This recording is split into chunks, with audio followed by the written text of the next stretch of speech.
কিন্তু রাগী মানুষেরা দেখবেন মাঝে মাঝে মনটা বড় নরম হয়ে যায়।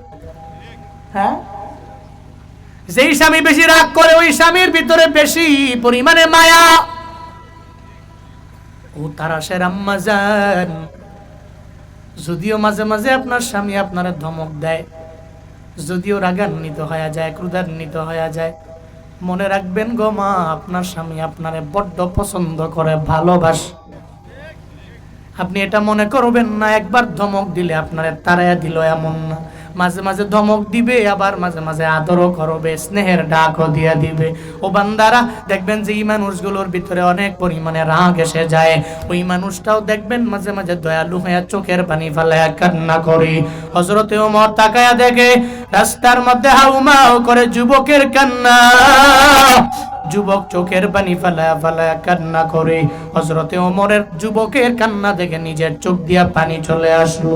যুবকেরে বলে, যুবক রে, কেন তুমি চোখের পানি ফেলায়া কান্না করো? বলে, আমি অনেক বড় পরিমাণে গুনাহ করে ফেললাম, এজন্য আমি কান্দি, আমার গুনাহের ভয়ে আমি চোখের পানি ফেলায়া কান্না করি। এটা বলার পরে ওমর বলে, তুমি বলো না কি গুনাহ করলা, আমারে জানায়া দাও। যুবক ওমরের বলতে চায় না। হযরতে ওমর চোখের পানি মুছতে মুছতে মুছতে আমার মায়ার নবীর সামনে রওনা। আমার নবীর সামনে যখন যায়, নবী তাকায়া দেখে হযরতে ওমরের চোখের মধ্যে পানি দেখা যায়। নবী কয়, ওমর রে, জীবনে কোনোদিন তোমার চোখের মধ্যে আমি পানি দেখলাম না, কেন তুমি চোখের পানি ফেলায়া কান্না করো, আমি নবীরে জানায়া দাও। হযরতে ওমর বলে, নবী আমার, আমি ওই যুবক একটা দেখে আসলাম রাস্তার মধ্যে হাউমাউ করে কান্না করে, তার কান্না দেখে আমি নিজেও চোখের পানি ফেলায়া ফেলায়া কান্না করলাম।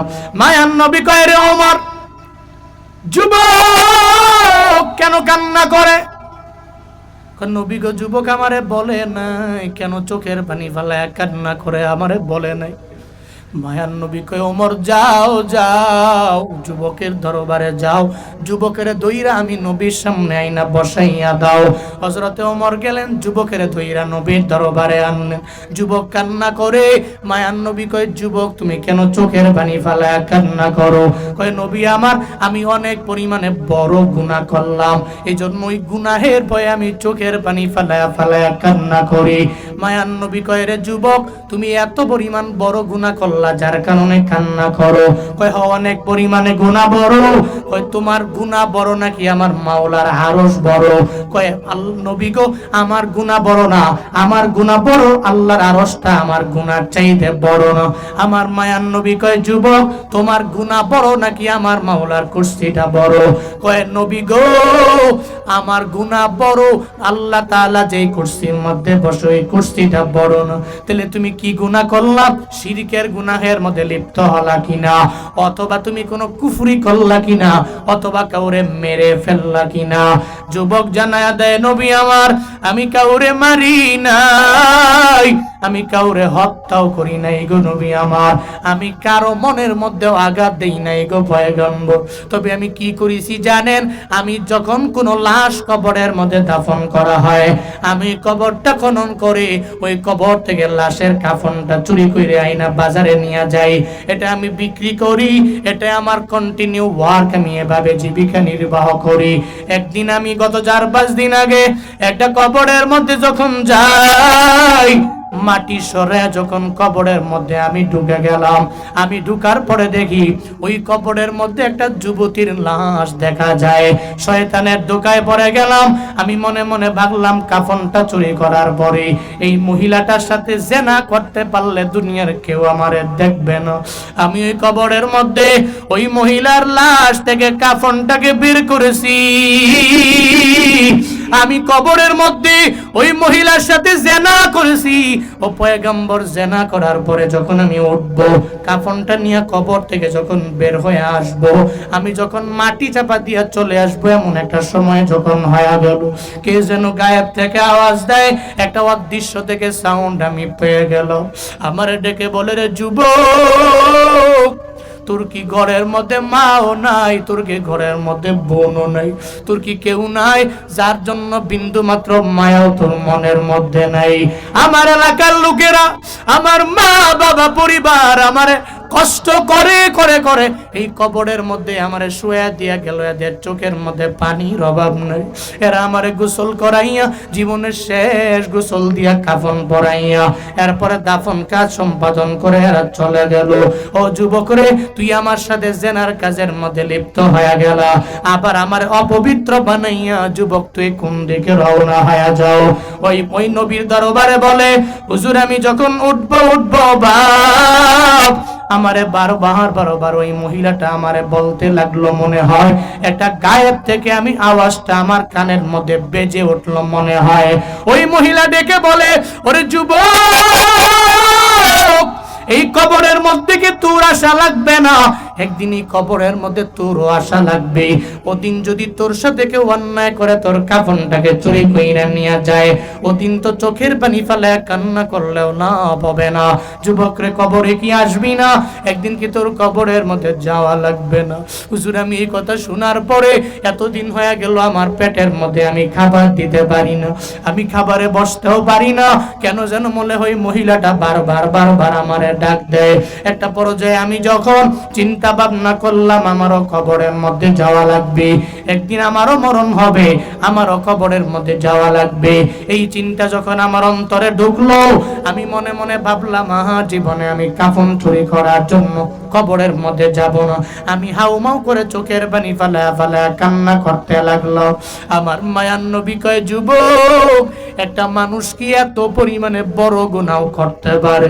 একটা কবরে গিয়াও ওই কবরে একটা মহিলার সাথে লাশের সাথে জেনাও বুঝি মানুষ করতে পারে? এটা বলার পরে সঙ্গে সঙ্গে যুবকের আর বসতে বাকি নেই। আমার মায়ার নবীও বলে, আমার এই গুনাহটা অনেক পরিমাণে বড় গুনাহ। ওই আল্লাহর বান্দা দৌড়াইয়া পাহাড়ের চূড়ার মধ্যে গিয়া দাঁড়ায়া গেল। পাহাড়ের চূড়ায় দাঁড়াইয়া আমার আল্লাহকে বারবার ডাক দেয়, ও দয়ার মালিক, তুমি আমার রব, আমি তোমার গোলাম রে আল্লাহ। আমি অন্যায় করতে পারি, আমি গুনাহ করতে পারি, তুমি আমারে মাফ করে দিতে পারো। তুমি ছাড়া কেউ আমারে ক্ষমা করতে পারে না, তুমি ছাড়া কেউ আমারে মাফ করতে পারে না। ওই যুবকটা পাহাড়ের চূড়ায় দাঁড়ায় আমার রবের দরবারে আবদার জানায়। সমস্ত ইস্তিগফারদের একটা লিডার আছে, ওই লিডারের নাম হলো সাইয়্যিদুল ইস্তিগফার।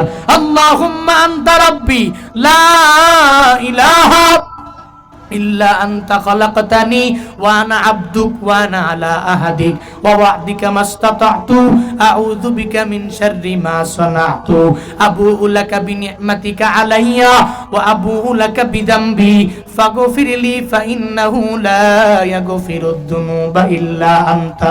এই সাইয়্যিদুল ইস্তিগফারটা ওই যুবক পাহাড়ের চূড়ার মধ্যে দাঁড়ায়া বারবার কান্দে, আল্লাহকে ডেকে বলে, রে মালিক, দুনিয়ার সব মানুষ আমারে ফিরাইয়া দিলেও তুমি আমারে ফিরাইয়া দিতে পারো না।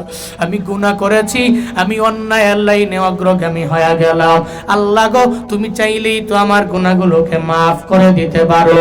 একটানা 40 দিন আল্লাহর ওই বান্দা পাহাড়ের চূড়ার মধ্যে দাঁড়ায়া রবের দরবারে কান্দে। আল্লাহর কাছে ওই কান্নাটা বড্ড পছন্দ হয়ে যায়।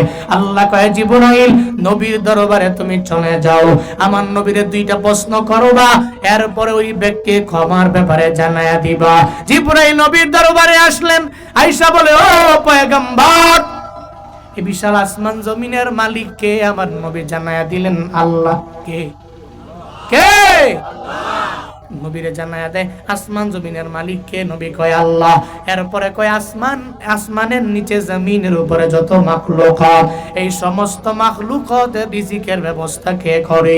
নবী কয়, জিবরাইল রে, এই সমস্ত মাখলুকাতের রিজিকের ব্যবস্থা একমাত্র আল্লাহ করে, আল্লাহ ছাড়া কেউ করতে পারে না।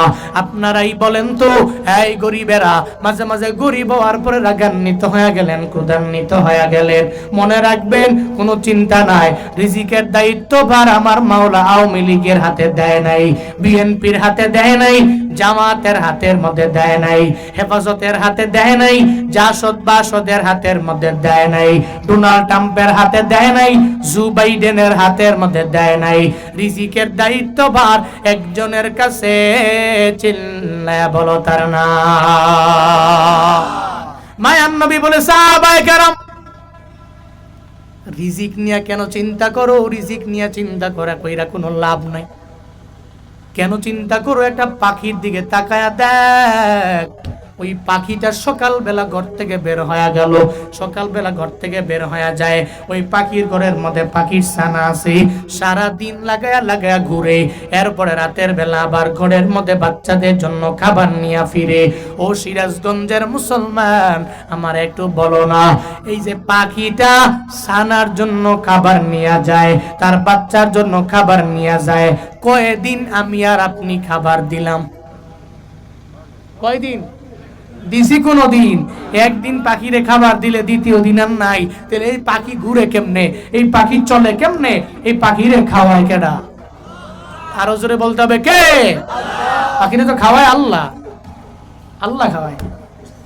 জিবরাইল কয়, নবী, যে আল্লাহ আসমানের মালিক, যে আল্লাহ হলো জমিনের মালিক, যে আল্লাহ সবার রিজিকের ব্যবস্থা করে, ওই আল্লাহ কি এই যুবকের ছোট্ট একটা গুনাহ কি মাফ করতে পারে না? যদি এটা বড় গুনাহ, কয় করতে পারে, আল্লাহ চাইলে কারো কাছ থেকে পারমিশন নেওয়া লাগবে না। এবার জিবরাইল কয়, নবী যান যান, যুবকেরে আপনার দরবারে আনেন। যুবকেরে আনা হলো, মায়ান নবীরে বলা গেল, এ নবী আমার, এই যুবকেরে জানায়া দেন, যুবক 40 দিন লাগায়া পাহাড়ের চূড়ার মধ্যে দাঁড়াইয়া এত যে কান্নাকাটি করলো, তার এই কান্নাকাটি আমার রবের দরবারে কবুল হয়ে গেল, আমার রবের দরবারে গ্রহণযোগ্য হয়ে গেল।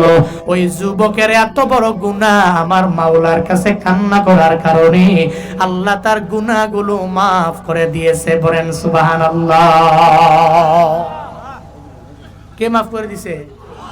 কে করতে পারে?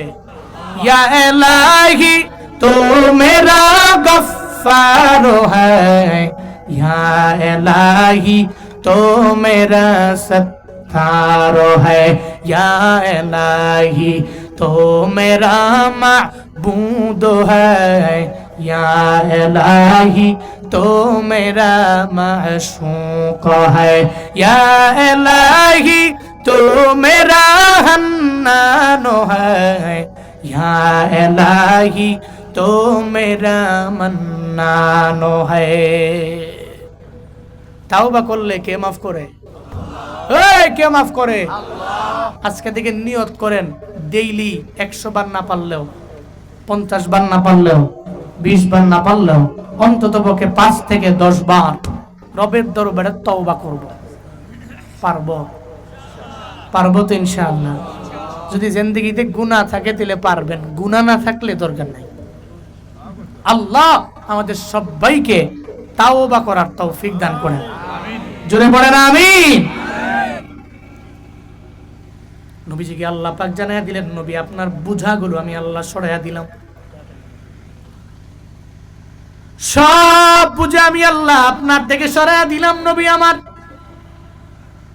আপনার পিঠটাকে আমি আল্লাহ পরিপূর্ণ মুক্ত বানাইলাম, যেই বুঝার বারে আপনার পৃষ্ঠদেশ পর্যন্ত নুয়ে পড়ল।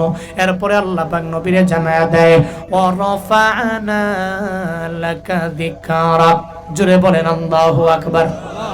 আরো জোরে আল্লাহু আকবার। আল্লাহ পাক বলেন, নবী আমার, 1 নম্বরে আমি আল্লাহ শরহে সদর করলাম, 2 নম্বরে আপনার পিঠ থেকে আমি আল্লাহ বোঝাগুলোকে নামিয়ে দিলাম, 3 নম্বরে আপনার মান এবং মর্যাদা, আপনার সম্মানটা আমি আল্লাহ নিজেই বাড়ায়া দিলাম। আল্লাহ পাক বলেন, নবী আমার, কালেমার মধ্যে আমি রবের নামের পরে আপনার নাম আছে না নাই? আছে না নাই? ও পয়গম্বর, শুধু তাই না, কালেমার পরে আপনার নাম, শুধু তাই না, আজান যখন দেওয়া হবে নবীর নাম বাদ দিলে আজান হবে না, একামত যখন দেওয়া হবে নবীর নাম বাদ দিলে একামত দেওয়া হবে না। শুধু তাই না রে বাবা, এই যে খতিব সাহেবেরা জুমার মধ্যে খুতবা দেয়, ওই জায়গার মধ্যে নবীর নাম আছে না নাই? আছে না নাই? আল্লাহ কয়, নবী আমার, ওয়ারাফা'না লাকা যিকরাক, আমি আল্লাহ আপনার সম্মানটা বাড়ায়া দিলাম, আপনাকে আমি আল্লাহ স্মরণ করলাম সব জায়গার মধ্যে, আপনার মর্যাদা, আপনার মান, আপনার শরফ, আপনার করম সব কিছু আমি আল্লাহ বাড়ায়া দিলাম। শুধু তাই না, আপনার লালা মুবারকের মধ্যে এত পরিমাণে আমি পাওয়ার দিয়া দিলাম, এই লালা মুবারকের মধ্যে এত পরিমাণে শক্তি আমি আল্লাহ দিলাম। এই লালা মুবারকে কত পরিমাণে পাওয়ার জানো নি রে বাবা? মনোযোগের কাজ কান লাগায় শুইন রে বাপ। খন্দকের যুদ্ধে রাহমাতুল লিল আলামিন যখন চলে গেলে, ওই খন্দকের যুদ্ধে নবী নিজে কাজের মধ্যে নামলেন। খন্দকের যুদ্ধে খাল খনন করার কাজে 1500 জন সাহাবার সঙ্গে আমার নবী আছে। নবী নিজেও খাল খনন করার জন্য পাহাড় থেকে এই পাথরগুলোকে উঠে উঠে খনন করতে লাগলেন। একটা পর্যায়ে 1500 জন সাহাবা ক্ষুধার্ত হয়ে পড়লেন। আমার মায়ার নবীও ক্ষুধার্ত হয়ে পড়লেন। আমার মায়ার নবী ক্ষুধার যন্ত্রণায় পেটের মধ্যে পাথর পর্যন্ত বেঁধে ফেললেন। হযরতে জাবের তাকায়া দেখে আমার মায়ার নবী যখন পাথর উঠানোর জন্য খালের মধ্যে নামে, খাল খনন করার জন্য এমন একটা পর্যায়ে পাথর উঠাইতে যাই আমার নবী সোজা হয়ে দাঁড়ায় না, কেন যেন বাঁকা হয়ে যায়।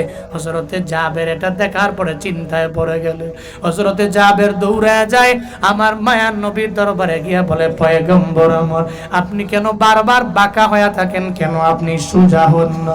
আমার মায়ার নবী ডেকে বলে, রে জাবির, আমি নবীর পেটের মধ্যে খাবার নাই, কতদিন হয়ে গেল পেটের মধ্যে খাবার দিতে পারি না, যার কারণে আমি পেটের মধ্যে পেটের ক্ষুধায় পাথর বাঁধলাম, আমি সোজা হয়ে দাঁড়াইতে পারি না, এমন একটা হালাত হয়ে গেল। সোজা হয়ে দাঁড়াইলে এই পাথরটা পড়ে যাবে, আমার পেটের ক্ষুধার যন্ত্রণা বেড়ে যাবে, এই কারণে আমি পেটের মধ্যে পাথর বাইন্দা আমি বাঁকা হয়ে কাজের জন্য আমি মগ্ন হয়ে গেল। হযরতে জাবের কান্না করে আমার মায়া নবীর এই কথা শোনার পরে জাবেরের চোখ দিয়া পানি পড়ে।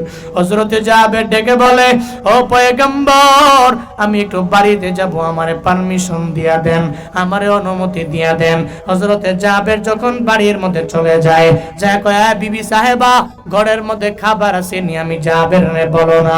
কয়, স্বামী গো, ঘরের মধ্যে চারজনের খাবার আছে, 4 জন খেতে পারবে। যখন এই কথা বলল, সঙ্গে সঙ্গে জাবের বিবিরে জানায়া দেয়, বিবি আমার, নবী যদি না খাইয়া পেটের মধ্যে পাথর বান্ধি, আমার ঘরে যদি খাবার থাকে, তাহলে জীবনেও কোনোদিন আমার আল্লাহ আমার প্রতি রাজি হবে না, আল্লাহ আমার প্রতি রাগান্বিত হবে। তুমি এই 4 জনের খাবারটাকে আমার নবীর জন্য রেডি করে দাও। আমি এখন যাব, আর যাইয়া আমার নবী রে আমি দাওয়াত দিয়ে আনবো। পড়েন সুবহানাল্লাহ। আমি যাব, ঘরে আমার খাবার আছে, কিন্তু নবীর পেটে খাবার নাই। আমার পেটে খাবার থাকার পরেও নবীর পেটে খাবার না থাকলে, তাইলে তো আমি জাবেরকে আল্লাহ হাসরের ময়দানে প্রশ্ন করলে জীবনেও কোনোদিন আমি এই প্রশ্নের জবাব দিতে পারবো? আমি কি দোয়া দিয়ে দিমু? হ্যাঁ, তাহলে উঠতেছেন কেন আপনারা? কি আপনারা মনে করছেন আমার শরীরের রং বেশি, আপনাদের রং নাই? আমার শরীরের রং এত নাই, আমি চাইলে দোয়া দিয়ে যাবো শেষ। একটু বসেন, একটু বসেন, ধৈর্য সহকারে বসেন। ধৈর্য নাই, খালি দৌড় মারে।